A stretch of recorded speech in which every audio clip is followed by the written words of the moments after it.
Hello दोस्तों। आज जो कहानी मैं आपको सुनाने जा रही हूँ वो एक पिता की अपने बेटे के लिए किए गए अपनी छोटी छोटी खुशियों के बलिदान की है। आइए कहानी की शुरुआत करते हैं। एक बार एक बेटा अपने पिता से लड़ाई करके गुस्से में घर से बड़बड़ाता हुआ निकला और बस स्टैंड की तरफ जाने लगा। वो मन ही मन में बोल रहा था कि पता नहीं कितने पैसे छुपा के रखे हैं, लेकिन मेरे लिए एक बाइक नहीं ले सकते। मैं यहाँ से चला जाऊँगा और तब तक नहीं आऊँगा जब तक अपने पैसों से बाइक नहीं खरीद लेता। उसे पैरों में कुछ चुभने का एहसास हुआ। उसने नीचे देखा तो पाया कि जल्दबाजी में उसने अपने पापा के जूते पहने हुए थे। उस जूते में कील उभरी हुई थी जो बार बार उसके पैरों में घाव किए जा रही थी। लेकिन उस समय गुस्सा ज़्यादा था, इसलिए वो आगे बढ़ता चला गया। फिर उसे याद आया कि वो पापा का पर्स भी साथ लेकर आ गया है। तो उसके दिमाग में आया कि क्यों ना अपने पापा का पर्स चेक किया जाए, जिसे आज तक उसके पिता ने किसी को हाथ तक लगाने नहीं दिया था। जब उसने अपने पापा के पुराने पर्स को खोला तो उसमें पैसे तो नहीं निकले, लेकिन पैसों की जगह एक डायरी रखी हुई थी। उसने सोचा कि यहाँ पर ज़रूर खजाना छुपा कर रखा है। इस डायरी में लिखा होगा कि किससे कितने पैसे लेने हैं या फिर किसको कितने पैसे दिए हैं पिताजी ने। लेकिन वो गलत था। जब उसने उस डायरी को खोला तो पहले पन्ने पर वहाँ जो लिखा था वो थोड़ा अजीब था। डायरी के पहले पन्ने पर जो लिखा था, उसे पढ़ने के बाद उसके चेहरे पर जो हाव भाव थे वो गायब हो चुके थे, क्योंकि डायरी में वैसा कुछ नहीं लिखा था जिसकी उम्मीद उसने की थी या फिर जैसा वो सोच रहा था। उस डायरी में पैसों का हिसाब लिखा हुआ था, जो अलग अलग कामों के लिए अलग अलग लोगों से उधार लिए गए थे।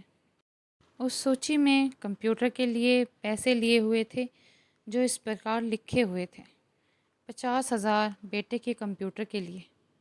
वो वही कंप्यूटर था जिसे वो आज तक इस्तेमाल करता आ रहा है, लेकिन उस बेटे को ये नहीं पता था कि उस कंप्यूटर को ख़रीदने के लिए पैसे कहाँ से आए थे। उस डायरी में कैमरे का भी हिसाब था। उस बेटे को याद था कि जब उसने पहली बार कैमरे के लिए ज़िद की थी, तब उसके पिता ने ठीक 2 हफ्ते बाद उसके जन्मदिन पर उसे दिया था, जिसे देखकर वो बहुत खुश हो गया था। और उसे खुश देखकर उससे ज़्यादा खुश अगर कोई था तो वो थे उसके पापा। अब उस बेटे का गुस्सा एकदम गायब हो गया था। जब उसके बेटे ने दूसरा पन्ना पलटा तो उसमें एक इच्छा लिखी हुई थी। पहली जो इच्छा थी वो थी अच्छे जूते पहनना। ये बात उसके बेटे को कुछ समझ नहीं आई। तभी उसके पैर सड़क पर एक गड्ढे में जा पड़े जिसमें पानी भरा था, जिससे बेटे के पैर गीले हो गए। उसने जूते को पलटकर देखा तो उसने देखा कि जूता नीचे से फटा हुआ था। ये देखकर उसे डायरी में लिखी हुई बात समझ में आ गई। तभी उसे अपने माँ और पिता की बात याद आई। माँ हमेशा ही बोलती थी कि अब तो नए जूते ले लो, लेकिन पिताजी हमेशा बोलते थे कि नहीं, अभी कुछ और दिन चलेगा ये जूता, कुछ दिन पहले ही तो लिए थे। उस बेटे को आज समझ आ रहा था कि ये जूते और कितने दिन चलेंगे। साथ ही साथ उसे यह भी समझ आ रहा था कि उसके पिता पर्स क्यों छुपाए रखते थे। तभी उस डायरी को पढ़ते पढ़ते वो बस स्टैंड पर पहुंचा और एक बेंच पर आकर बैठ गया। अब उस डायरी का आखिरी पन्ना उसने पलटा तो वहाँ कल की तारीख लिखी हुई थी और नीचे लिखा था 50,000 रुपये बाइक के लिए। उस बेटे ने बस इतना पढ़ा और उसका दिमाग एकदम सुन सा हो गया। अब उसके मन में कोई गिला शिकवा नहीं बचा था। आंखों से आंसू आ गए। उसे कुछ समझ नहीं आ रहा था कि वो क्यों रो रहा है। अब वह जल्दी से घर जा रहा था। जूते में लगी कील अब तक उसके पैरों में घाव कर चुकी थी।